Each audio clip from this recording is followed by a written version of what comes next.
Should women vote? No. Should I even be allowed to have an opinion on that? Probably not. I have answers to both of those questions, but I brought women on to give me political cover. I'm very excited to have back to the show one of my favorite libs I've ever had on any of my shows. That would be leftist Blondie, who you can catch in one of my bar fight episodes just a few weeks ago.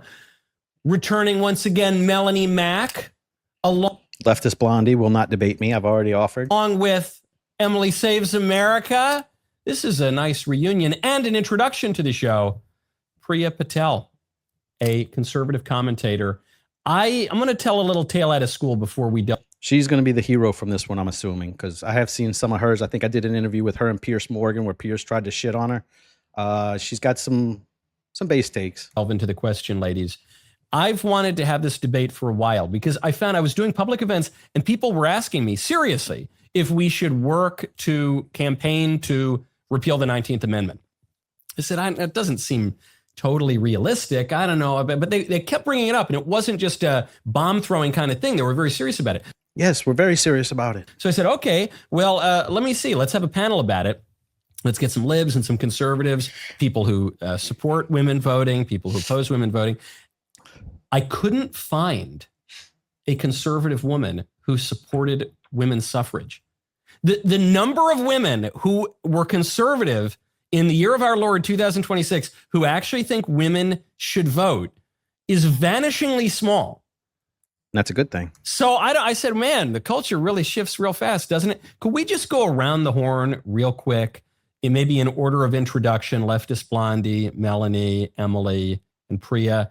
Just real quick, do you think women should vote? Yes, of course. I think that women should vote. It is in their best interests. Next up. I'm fine if we do or if we don't. Send her my number. I'll debate her. I think if we had the right infrastructure, we wouldn't have to. But in our current infrastructure, yes, we need to vote. Okay. Priya?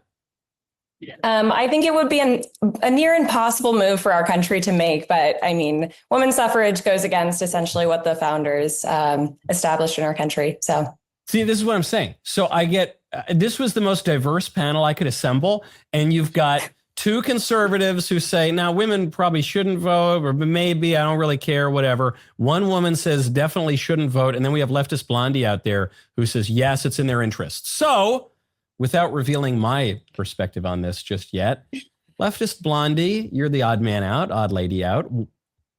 Why should women vote? Something in between. Yeah. So I think there's a few different arguments. You can look at political philosophy that has a lot of arguments regarding voting and why citizens in general should vote. And if those arguments extend to women, then women also have a duty to vote. You can look at things like people who opt. The one duty they think they have is to vote. That's it. No other duty for women. You don't have to reproduce. You don't have to go and defend the country. You don't have to do shit but fucking decide who we're going to go die in war with. Thank you. Thank you. Ugh. Into a social contract, whether tacitly or actively, have a moral obligation to vote. If women are included in those people who have opted into, a social contract in a society where they benefit from voting, then they should be able to vote. Okay, well, let's say they benefit from voting, but as you point out, the social contract, this premise of liberal government, says that people get certain rights from the government and they have certain responsibilities toward the government. And so one of the arguments made by people who oppose women's suffrage is that men have many more obligations than women do. Most notably, perhaps, the draft. They've got to go out there and fight in wars. The government can compel them to do so. Women, at least for now, don't have that obligation. So if men... And that's just the ones that are on paper. If you're out in a crowd and a girl's getting her ass beat by some guy and you don't do anything, people will look at you like you're a eunuch. You have to step up. It's just kind of expected. And at this point in my life, I don't know that that's my obligation anymore because I've had enough of women expecting to be protected and not doing anything in return. And have more at stake, is more on the line for men. Shouldn't men have more say over when we do and do not go to war? Well, that question wouldn't make it such that women should no longer be able to vote or shouldn't vote. It would just mean something like maybe men have, more of an obligation to vote, or maybe men their vote should weigh more or something crazy like that. But that's not. They're going to be the ones. With women. they're going to be the ones fighting the wars that those ballots you turn in, that could determine who we're going to go fight in a war with. So yeah, you should have to go do it too. Why you want to be equal, but you want to be a princess too. Like you want your worker bees to go fight your wars for you, but you don't think you owe anything. Your only duty is to vote and decide who we got to go die to. Voting, I don't think that the draft should be a thing. So I think that saying like, well, men just have these greater obligations, that kind of assumes that they should be. So But I don't think that men we should have a greater a draft obligation. now at the very least. We have selective service.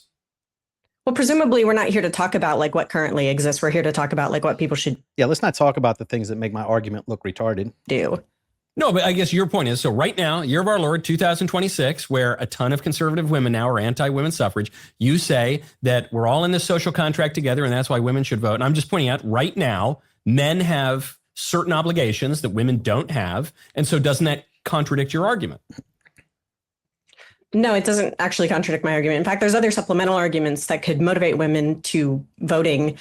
So I think that just because people have certain moral responsibilities doesn't mean that they somehow should get A moral responsibility to go die in a war for a Middle Eastern country that we don't even have anything to do with. Why do we have that obligation and you don't? But you get to vote just the same as us. And if we don't go and die in that war, then they take away our right to vote. That sounds fair. So equal. a more political say in something. And once But again, we're here to it's talk not about more what moral people, responsibilities, but we're it's here more to talk civic about what people should do. responsibilities. If we want to talk about like, oh, okay, well, there's currently people in our justice system who are wrongfully incarcerated. Well, that's just the So because there are other ills in the world, that means that women get to vote and make men go die in war. Is that the argument? Like, I don't understand this. How is that a point? Yes, people are falsely incarcerated, and that's why they can appeal it and go through the process to get out. What does that have to do with this? Nothing. way it is. I guess they'll be wrongfully incarcerated. Well, we should talk about what kind of society that we want to see. No, but I guess there might be some confusion here. We're not talking about morality necessarily in this question. You said that the whole premise of your argument is that we have a certain civic setup and we have certain benefits that we get from civil society and we have certain obligations. And so if certain people have more civic obligations, then shouldn't they have more rights within the civil society? Well, no, certainly not. You can look at like people like police officers. I think police officers in certain cases have more of an obligation to protect their citizens. But they volunteer. Now, do they have, okay, right, but they still take that responsibility upon themselves. So they do still have more moral. She's not understanding. No one is asking us if we want to go into the draft. You're just put into the draft. Like they give you a card and say, fill this out or go to jail. You fill it out and now it's just automatic. Men are just going to go into the draft. She thinks this is like the same as like a job you apply for. Like, yeah, women are in the military, but they chose to be in the military. Like we don't get a choice. Why do you get a choice and we don't? Oh. Obligations. I think that politicians have more moral obligations and political obligations than the average person does. Should a politician's vote matter They than the volunteer average too. person's? Well, no, Yep. of course not. Absolutely. Okay, And? Priya, you're the most opposed to it. Why should women not vote? The founders believed in universal suffrage. And I mean, I think that self-governance comes with a moral responsibility, but also, I mean, some sort of stake in the game. And today we have a mass movement of people that are hyper dependent on the government, that don't have any personal property that they own. They're not married. They have nothing that they're actually voting for other than emotional and short-term, I mean, essentially incentives, right?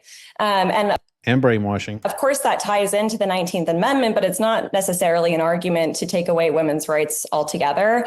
But I mean, I think that the problem is destructuring exactly what the fundamental political unit is, and that's the family. Yes, because look, when you say essentially that women are just more emotional and I say, well, sure, maybe that's true. It's just like having lady cops, right? You just want them there for the PR. Like they could take pictures of them. And so every time you see a picture of a cop, it's going to be a lady cop. That's what that's for, right? They're not really there to go and die in war like men are. We're the ones they feed to the meat grinder, not the ladies. So they could all be drafted just to go peel potatoes or make sandwiches, whatever. Men need that too. So get them doing that. Get them doing something. Give them some kind of civic responsibility. If you're going to dump it all on men and then expect the women to get to vote for free, you're going to have problems. True, but also, there are plenty of men who are low information, who are emotional. There are plenty of men who, in an ideal regime, probably wouldn't vote either. So I think you've really hit on the point here, which is, I think she misspoke. Well, when the country was founded, I think she was trying to say that they didn't believe in that because she knows that. And her rest of her statement kind of proved that. I think she just misspoke there. The fundamental political unit was the family. And then the 19th Amendment says, no, the fundamental political unit is the individual. And this is why there were so many women, I think it was the majority of women, who opposed women's suffrage, who opposed the 19th Amendment. I thought that number would be higher. And it's not just that they were self-hating women or they were misogynists or something. There actually is a deep political philosophical question here, which is, well, hold on, what's going to be the basic unit of society? Is it going to be the family or is it going to be the individual? Exactly. And it was the family when the founders, wrote up the Constitution and, essentially founded our country. But now we have a society of hyper individualism, and that's not only tied to women and feminism, it's obviously spread throughout society. But right now it's nearly impossible for young people to actually gain ownership of anything. And they're voting for more government dependence, honestly, and punishing people that actually make society, that vote in the interest of the person and the ability to move upward in society, upward mobility, essentially. They're voting against that. They're voting for more government spending and punishing the people that actually help society run. So I think she's making the argument that women are really bad at voting. So that's why they shouldn't do it. And I agree with that too.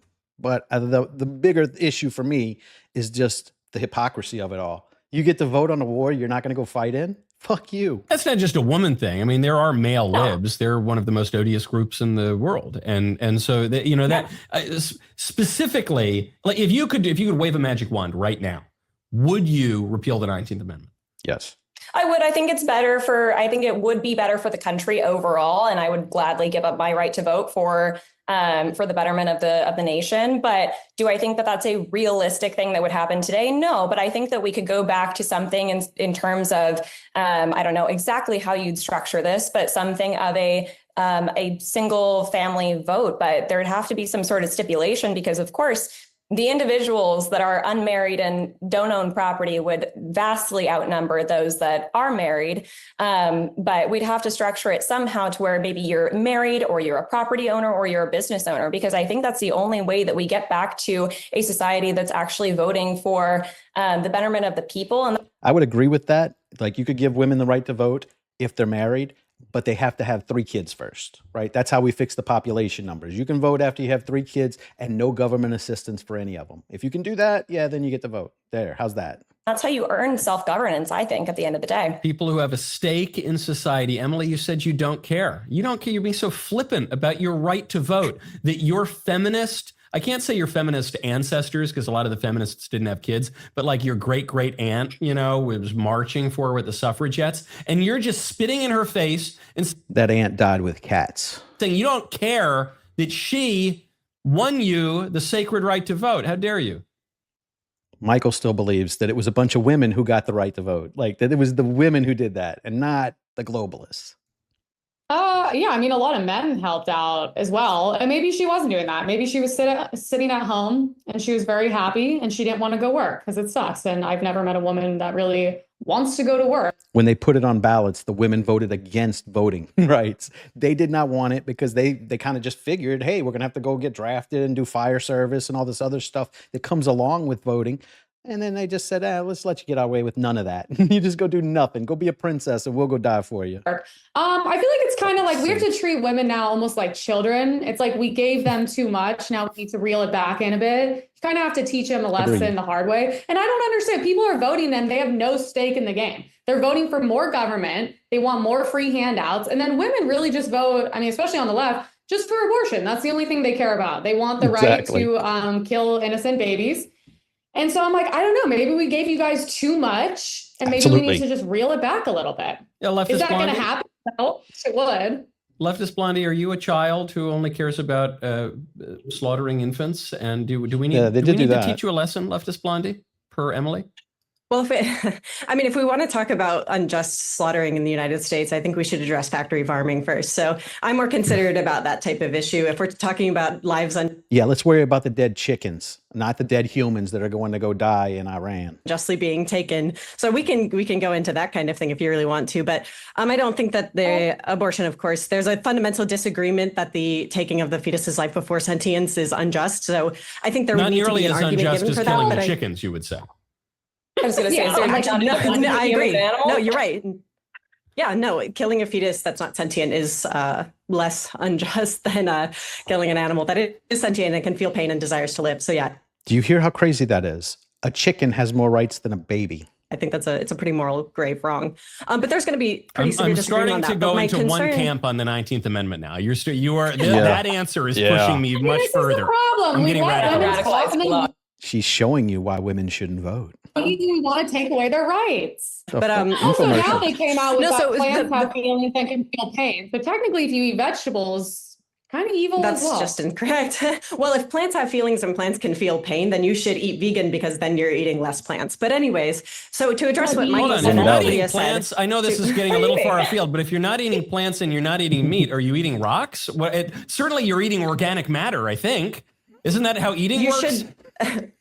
Eating vegan causes less crop deaths and less animal deaths. So yes, you should eat it. And it also causes less plant deaths because most of the crops that we grow go towards livestock. I'm going full Al Bundy on the 19th Amendment every second this conversation. Melanie, do you... Bringing you over, Michael. Melanie... Well, I really want to address really quickly, if I can, I think she thinks that chickens are sentient, but babies aren't because you can't talk to them because they're in a belly. So they're not sentient. Said about, you should have to own property or maybe have a family or be married to vote. So then are you find excluding, and what Michael said about men have to go to war. So what about the men who can't go to war? What about the people who will never get married or can't get married, like nuns? Should nuns not be able to vote? Yeah, they're not going to go fight in any wars. What, we're going to have a flying nun dropping bombs? No, they don't need to go to what? I don't even know if they want to vote. Have you asked? Certain priests not be able to vote? I honestly don't think most nuns do vote, to be honest with you. No, in fairness, if they vote, they probably vote Republican. So I do want to enfranchise the nuns, but. Right. So you're disenfranchising groups that you don't want to disenfranchise by doing that sort of thing. Well, that's a very good point. This is my hesitation, really, because I think what the crux of the matter is a disagreement over how people view voting in itself. Some people think voting is a good in itself.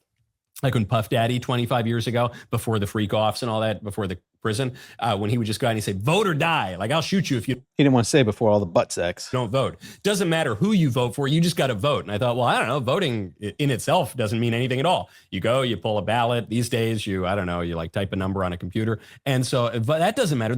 It's an instrument for good government. And so I'm with you, Priya and Emily. I would happily surrender my vote if they disenfranchised millennial cigar smokers, and that would give millennial cigar smokers are super right wing, but if cigar smokers generally, but if doing so would give me better government, take my vote. I don't care. Now I get a Tuesday free every November. Melanie, do you have a more reasonable take? I do, because I think some of these are short-term solutions that sound all fine and good right now. I think that if women didn't vote right now, it would fix a lot of short-term problems. But we have to look at the big picture here, and we have to look at before when women didn't vote, it was because most of them, the high majority, were in the home and they weren't out in the workforce. Now, almost 50% of the workforce is women. And then also you have the fact that almost everybody who voted back in the day before women could vote were Christian men. And so right now, society isn't exactly functioning optimally in a Christian manner. And I think that truly how we succeed as a nation is going to be with God. And so if we are not acting as a Christian nation, then I don't trust giving up my vote to godless men. I just don't. And I think that especially given like the rise of Muslims that are just taking over everywhere and things like that, we run into potential issues in the future of where it's like, okay, I don't want to be forced to wear a hijab. I want to at least be able to have a voice and say, no, I ain't down with that. So if society really put their focus on God, and then we had more rules in place, like, okay, a landowner and all of this stuff. She's not getting the correlation here. The godlessness is coming from the women. They're the ones wanting to murder children. It's not a bunch of men saying, hey, let's go get women to murder babies. That's the women who want that. Then, okay, maybe it can work. But right now, in a pretty secular society that isn't focusing on God and that has gone full clown world in a lot of ways, I don't trust giving up my vote. Okay, so leftist Blondie says that women should vote because chickens are more precious than fetuses. And Melanie, you're saying women should vote because Muslims and atheists threaten all of us in the country. Leftist Blondie, yes. would you? So then, therefore, leftist Blondie, you. Sorry, I've got to point that way. You are on the side of Melanie. You both think that women should vote, but you don't fear Muslims and atheists. No, I'm not really generally scared of Muslims, not in the U.S. at least. I may feel different if I lived in the Middle East, but they're not no, the I'm most certainly not feminist scared of people, atheists. Muslims, in my experience. Right. Maybe the idea is maybe we enfranchise the Muslims, and then the Muslims, they have a lot of kids and they spread out all over the place. They've already taken over several towns in the United States, and then they are the ones who repeal the 19th Amendment. Kind of. Yeah, right now it's a small replacement, but it could, I guess if they're very fecund, they could have a great replacement. And then when they come into power, I don't think there's a lot of women's suffrage in Muslim countries. Yeah, I'm not scared of Muslims replacing me. That's very strange. I don't know if we're like the superior. Muslims wouldn't try and replace you. You fucking podcast from your bedroom. What are they going to do? Come take your bed? Statistically we can be so easily the great replaced. replacement theory is real and it's backed up by data and there's government documents. You can literally go read about it and it's literally happening. Look at the UK and then what look are what's those? here. And the Democrats brag about white it too. People are too busy sterilizing themselves, having abortions, taking SSRIs, being single, being girl bosses. And then You know what's the happening? countries where coming here and they're popping out 50 babies. Look at the Somalians. It's like that is very real and happening, whether you like it or not. You know where the white women are the happiest? Take a guess. Guess what countries? Where? Are you going to check yourself in? Hold on. Where are women white women the happiest? Are you? I'm good. Wait, leftist Blondie. Where Where are white women the happiest? Muslim countries. Okay, so you proved my point. They're happiest in Muslim countries where their rights are taken away. So we should take away the right to vote. No, where are the white women the happiest? I want to know. Yeah, I know where. The countries where white women are the happiest are the countries where women are more equal to men, and they also have greater reproductive rights. Switzerland, Norway, Sweden. White places. All the Nordic countries. That's what she's going to get you watch. White countries. Okay, all right. Well, I don't want to touch that one. Where are we talking about great replacement, or are we talking about voting and whether or not women should vote? You brought in race. You're the one who says white women are only happy in the whitest countries in the world. I was just trying to talk about voting. I didn't say. That's why he kept asking, where are you talking about? Where are you talking about? I knew he was going to say that. This is a straw man. I think that's incredibly dishonest coming from the right. Saying that, that's what I'm claiming is that white women are only happiest in these white countries. I'm not saying that they're only happy in those countries. I'm saying that the correlation with women being able to vote. You did make her say it. You kept asking until she said it. Yes, you did. And have reproductive choices makes them happier.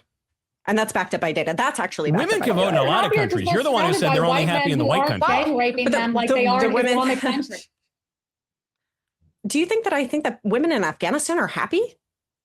No, because you think they're only happy in the white countries. Okay, so on women's happiness, I want to make. Hold on, I just want to point out. So over the 20th century, you had this rise in feminism. In the early 20th century, you get the 19th Amendment and the first wave of feminism. Then you get this second wave of feminism, this explosion in the 1960s. Then we had the third wave in the 90s. Now we're in like the 57th phase or something. But there was a strange. Now you're a misogynist if you spread your legs too wide on the bus or on the subway. That's where we're at now. We went from equality to you're taking up a little too much room with your legs so that they can take two seats and put their purse in another seat.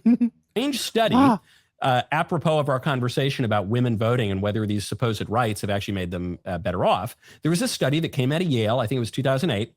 It was called The Paradox of Declining Female Happiness. And it found that during the rise of feminism, women became less happy. Now, men also became less happy, but women became even less happy than the men did. So the Yale study viewed this as a paradox. They said women should be so much happier because feminism's on the rise.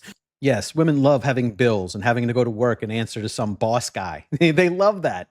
Why would this shock you? Of course they don't love feminism. That was brainwashing.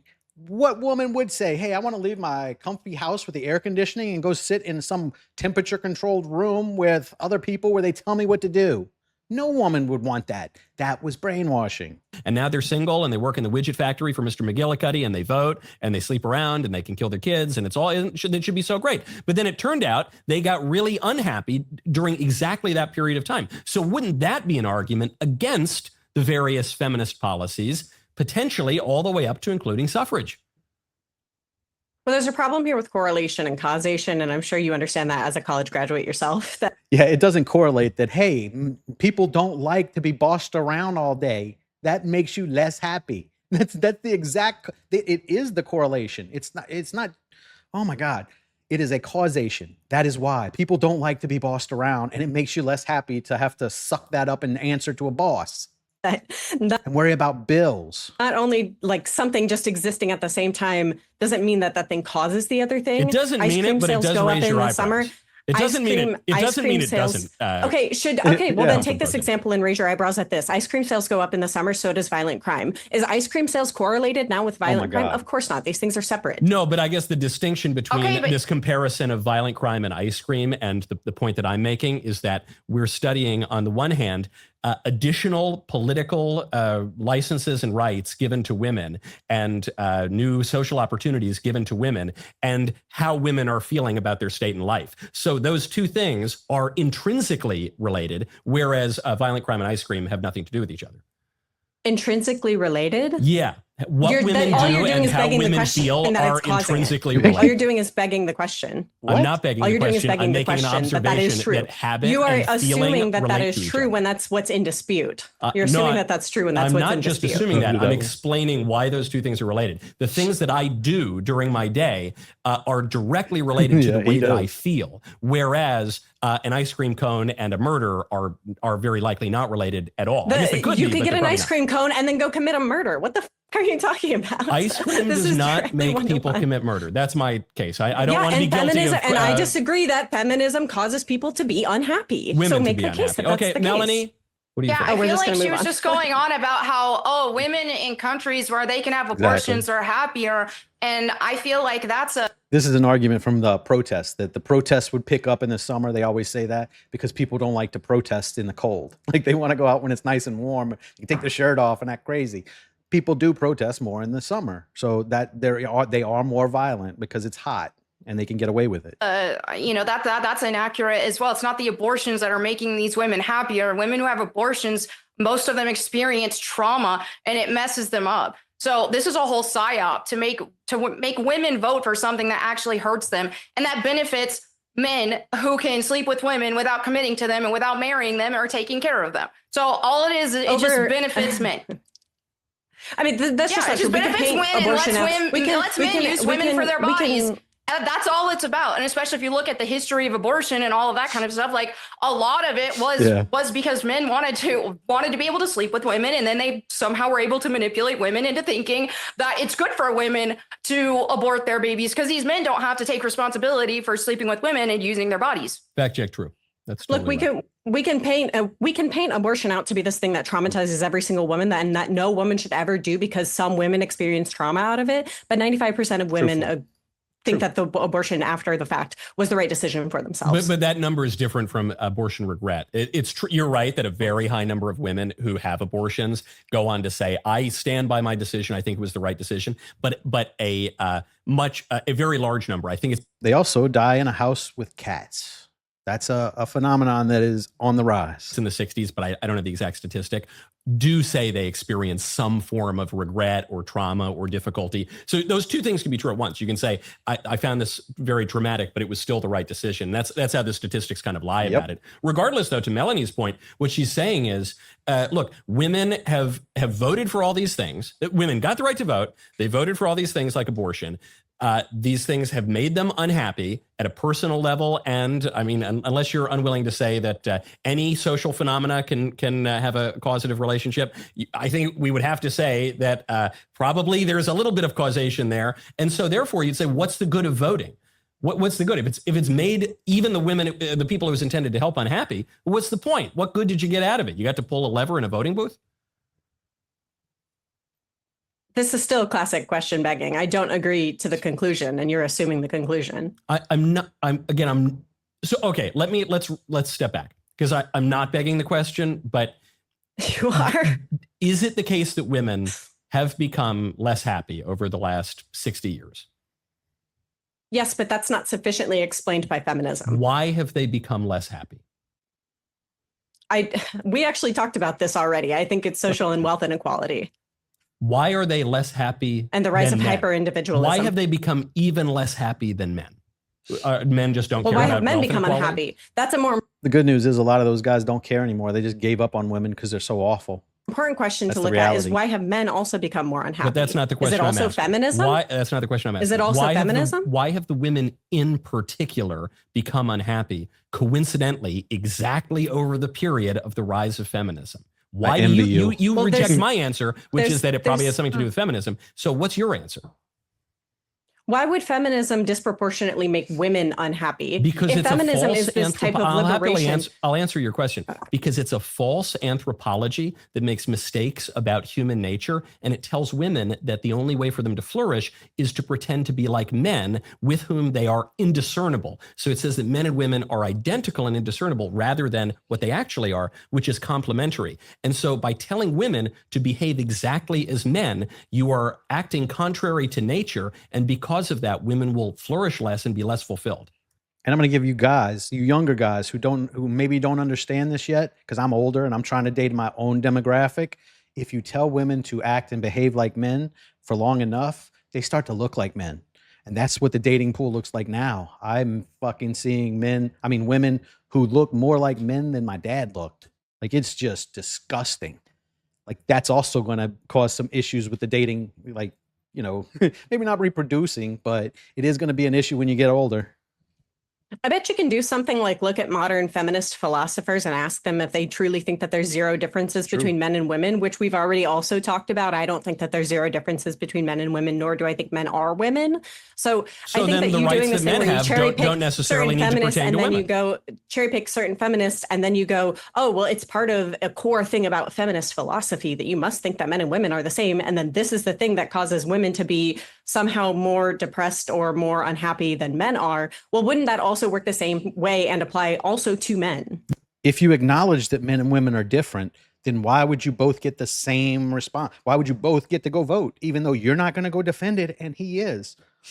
Like, you have to defend that vote. If you have no stake in the game, you have no business voting. Yes, men have also become less happy, but because... But why not at the same rates? If feminism is the cause, feminism affects everybody. Because it does affect everybody, and it's been bad for everybody, but feminism tells women in particular to act in a way that is contrary to their nature, in a way that it doesn't exactly tell men to act contrary to their nature. Wait, Feminism you don't basically think just says that everyone that's needs to not act even like a true? man. You don't even believe that.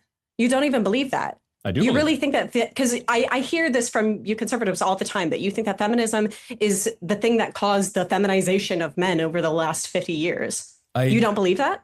No, I think a lot of that's the soy and the liberalism helped to veganism. cause Okay, so you do think that it feminization has of come the men. same way. Yeah, I don't think it's just I think feminism. Soy I doesn't think it's feminize both. I think it's anyone. society, That's and I not think it's scientifically everything backed. they're like poisoning men with. And I also think women have like also aggressively like shamed men for so long that it's like inherently made them very feminine. It's like, you know, I see girls like, if you don't support abortion, I can't be with a man like you. If you like How does she breathe through her nose? Look at that.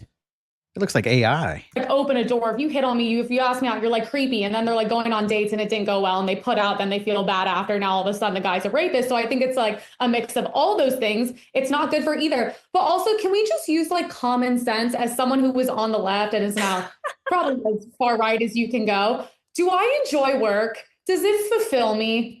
No. No. Does it make me feel? No. She's going to need a child to pick her nose one day, so she better start having children, because her fingers will definitely not fit in those nostrils. Oh, my lovely boyfriend and my dogs and hopefully children one day. That is like, that's the dream. Yeah. I love Not that. yet. I'm That getting brings to me that, though. happiness. I got a Do you debate think me and Sunday Priya night talk I'm about how prepping much we for. love our jobs and it's so happy, or me and any of my friends? No, every single woman I talk to is like, I hate working. It sucks. I can't wait to find a good man, and I can't wait It to be a sounds mom, like you because need new that's friends. the majority.